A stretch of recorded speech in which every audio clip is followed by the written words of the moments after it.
America सोच रहा है प्रेशर क्रिएट कर, प्रेशर किस पे क्रिएट कर रहा है? जो 140 करोड़ के लोगों का देश है, चौथी इकोनॉमी है, उस पर आप प्रेशर क्रिएट कर रहे हो। अमेरिका की कोशिश ये थी कि भारत पर हम प्रेशर क्रिएट करेंगे तो जो पूरा ग्लोबल साउथ है वो हमारे अकॉर्डिंग चलेगा। अगर भारत टूटा तो पूरा ग्लोबल साउथ टूटेगा।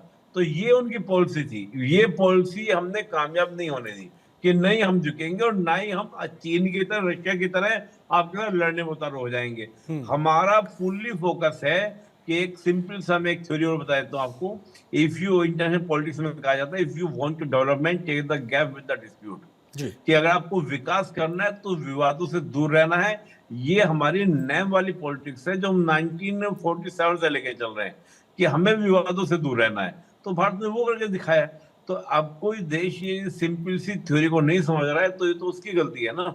मैं तो उस बात को कहूंगा ये उसका मिस्टेक है, ये हमारा मिस्टेक नहीं है।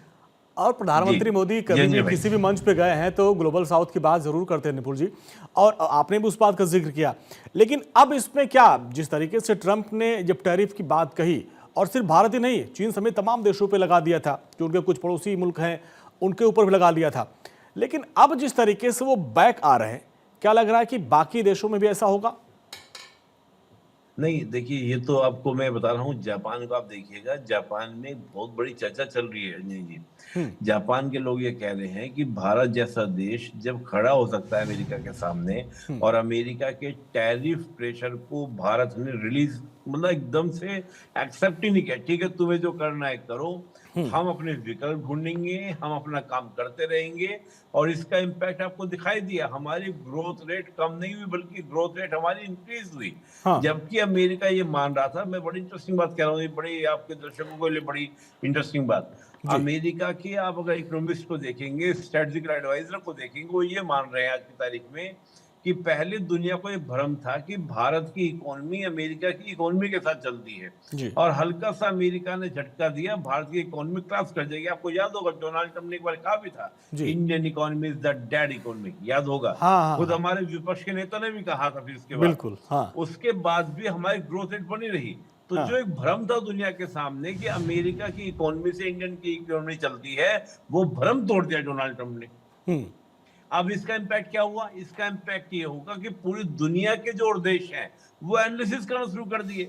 ईयू के साथ में डील होनी थी अमेरिका की डील को लेकर ईयू ने कहा पहले हम इंडिया से कर लें फिर आपसे कर लेंगे। सोचिए, मतलब ईयू सस्पेंड कह रहा है कि रुक जाओ भाई, तुमसे बाद में करेंगे अब बात। तो ये आप सोचिए किसका इम्पैक्ट है? भारत का इम्पैक्ट है। ईयू ने कहा यार भारत खड़ा हो जा रहा सामने, हम क्यों नहीं खड़ा हो पा रहे हैं? हमें क्या दिक्कत, हमें क्या इशू है, हम भारत के साथ डील करते हैं। तो जो ये चीजें हैं, इसने कहीं ना कहीं पूरे वर्ल्ड को एक मैसेज दिया है कि इंडिया अपने प्रिंसिपल्स पे चलता है, न झुकेंगे। और जो आज मैसेज दिया निपुण भाई, थोड़ा उसके भी कूटनीतिक मायने समझाइएगा। प्रधानमंत्री मोदी ने कहा कि ये 140 करोड़ देशवासियों की तरफ से आपको धन्यवाद, क्योंकि यही हम 140 करोड़ है, एक बड़ा बाजार है जिसके आगे झुकना पड़ा, चाहे कोई भी दुनिया का ताकतवर मुल्क हो। देखिए, ये तो हम लोग गर्व से कहते भी हैं, और 140 करोड़ की बात ही नहीं है अंजनी भाई। यहाँ पे यूथ पॉपुलेशन है। और देखिए, मैं तो हमेशा कई बार, क्योंकि पढ़ाता भी हूँ, तो मैं तो अपनी क्लासेस में इस बात को बोलता हूँ कि यूथ जो है वो एनर्जी का स्रोत तो है ही। यूथ वो है जो खर्च भी ज्यादा करता है। एक बुजुर्ग व्यक्ति तो आपका, मतलब मैं सिंपली से कहूंगा कि वो खर्च उतना नहीं करता है जितना यूथ करता है। यूथ को फूड भी ज्यादा चाहिए, यूथ को प्रोडक्ट्स भी ज्यादा चाहिए, यूथ ही एम्बिशन लेके घूम रहा है, पूरी दुनिया में घूमेगा भी। आप ऐसी मार्केट को कैसे छोड़ सकते हैं जो वाइब्रेंट इकोनॉमी हो, जो लगातार यूथ की इकोनॉमी हो? यूथ की इकोनॉमी को छोड़ना यानी कि तो एक तरह से आपका डेड वाली स्थिति बन जाएगी उस देश के लिए। भाई आज हमारे पास कार कौन चलाएगा? यूथ चलाएगा। अमेरिका की बाइक्स आएंगे, हार्ले डेविडसन बाइक यूथ ही चलाएंगे ना। अब यूथ की इकोनॉमी जाओ, जो यूथ बेस्ड इकोनॉमी हो, उससे आप दूर जा रहे हैं टैरिफ लगाकर। तो ये तो अमेरिका की प्रोडक्ट्स के लिए हालत खराब होने वाली बात थी कि आप टैरिफ पे टैरिफ लगाए जा रहे हैं, आप अपनी इकोनॉमी को डेड कर रहे हैं। तो इसका इम्पैक्ट सीधा सीधा अमेरिका पे था। तो मैं मानता हूं कि ये बहुत अच्छी स्ट्रेटजी से भारत ने चला, और भारत ने मैसेजिंग दी। और 140 करोड़ का मतलब है दुनिया का सबसे बड़ा लोकतंत्र, 140 करोड़ का मतलब है दुनिया की सबसे बड़ी मार्केट, 140 करोड़ का मतलब है कि भारत की विश्व की सबसे बड़ी युवावादी, आपने नाता तोड़ना। तो ये इसको मैं मायने मान के चलता हूँ। जी और जी इस भाई। पे देखिए निपुण भाई, एक चीज और समझना चाहूंगा, वो मागा की बात करते थे, मेक अमेरिका ग्रेट अगेन, और इधर प्रधानमंत्री मोदी ने कहा कि मेक इन इंडिया, यानी यहाँ पर मेक इन इंडिया के जब प्रोडक्ट होंगे अमेरिका में 18% पे जाएंगे। मैं तो एक बात और कहूंगा, हंसी मजाक में बात कहूंगा हाँ कि इन्होंने प्रेसिडेंट ट्रम्प ने हमारी सोई हुई ताकत को जगाया। हाँ हम लोग थोड़ा सा डिपेंडेंट हो गए थे इनके प्रोडक्ट्स पर। इन्होंने जी कहा कि आत्मनिर्भरता को और मजबूत करो।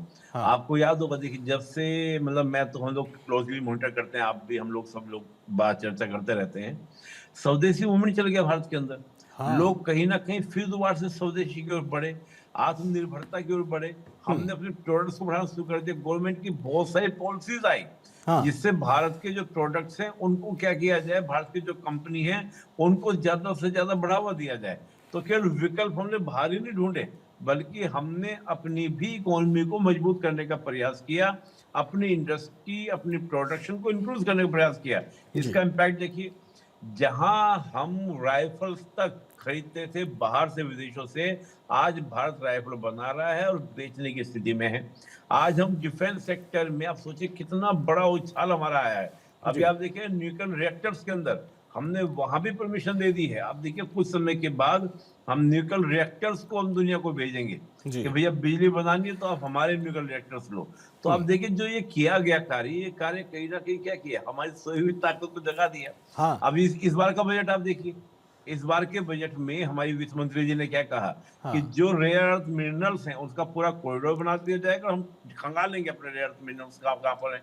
अब तक हम कहते हैं इन देशों पर डिपेंड थे कि हाँ रेयर अर्थ हमको दे दो, ये हमको दे दो, वो दे दो, हम खुद का पता निकाल लेंगे। हाँ भारत में कमी किस चीज की नहीं है। हाँ।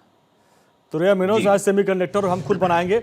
लेकिन इन सब के बीच जिस तरीके से आपने कहा कि 13 महीने में प्रधानमंत्री मोदी ने जो पूरी कूटनीति की, उन्होंने हम लोगों से, आप सभी पूरे देशवासियों से अपील की कि भाई मेड इन इंडिया जो प्रोडक्ट है, जो हमारे प्रोडक्ट है जो हम अमेरिका में बेचते हैं, आप यहीं पे खरीदो।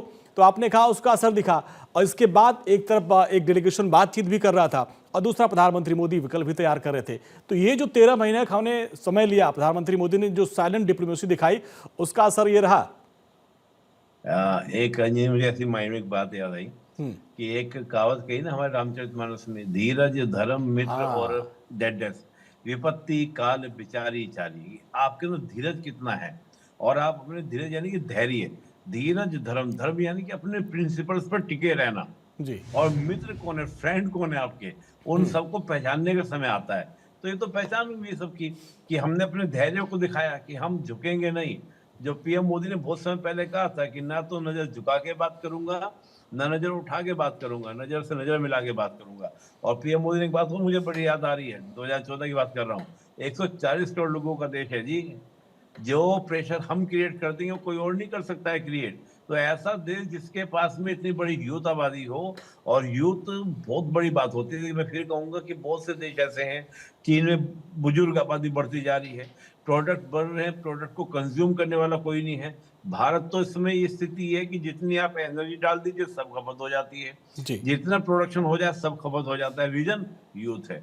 तो मैं मानता हूं कि जब इसमें पोटेंशियल किसी देश के पास हो तो उसके साथ इस प्रकार के स्टेप लेना अमेरिका के लिए कहीं ना कहीं वो चैलेंजिंग था। लेकिन अमेरिका ने देख लिया कि बिगड़ा किसका, अमेरिका का बिगड़ा। अमेरिका को महसूस हुआ कि हमने विकल्प छोड़ा, जो मैंने आपको खुद बताया कि जो एक सोच थी पूरी दुनिया की कि अमेरिका की इकोनॉमी से इंडिया की इकोनॉमी जुड़ी है, जैसे अमेरिका की इकोनॉमी गिरेगी इंडियन इकोनॉमी गिर जाएगी।